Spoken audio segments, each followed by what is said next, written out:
चलिए let's see this question. इसमें क्या बोला, find the number of 2x2 matrices satisfying, इन दोनों कंडीशन को सेटिस्फाई कर रहा है, तो इसमें तो काउंटिंग करनी पड़ती है।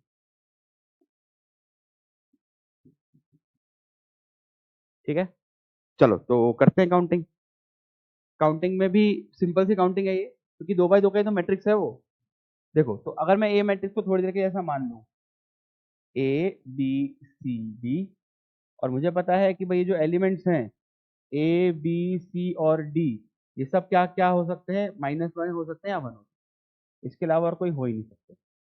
ठीक है, और एक और कंडीशन मुझे क्या ध्यान रखनी है कि A11 A21 यानी कि एक दूसरे के नीचे वाले, यानी कि AC प्लस BD ये 0 होना चाहिए। अब अपन कॉमन सेंस की बात करते हैं, पेयर बनाते हैं फटाफट से। ठीक है, बहुत ही जल्दी काउंट हो जाएगा क्योंकि मुझे यूज तो वही करना है। आ जाओ, अगर मैं एक को पॉजिटिव रखूंगा दूसरे को नेगेटिव रखना पड़ेगा, तो अब इसको पॉजिटिव कैसे कैसे रखा जाए, देखना।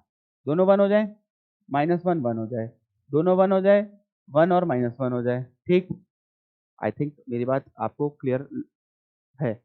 ठीक है, अच्छा ये पॉजिटिव तो ऐसे ही बन सकता है कि दोनों -1 हो जाए और ये -1 1 हो जाए, और दोनों -1 हो जाए और ये 1 -1 हो जाए, तो 4 केस ये। अब यही 4 के केसों को उल्टा कर दो।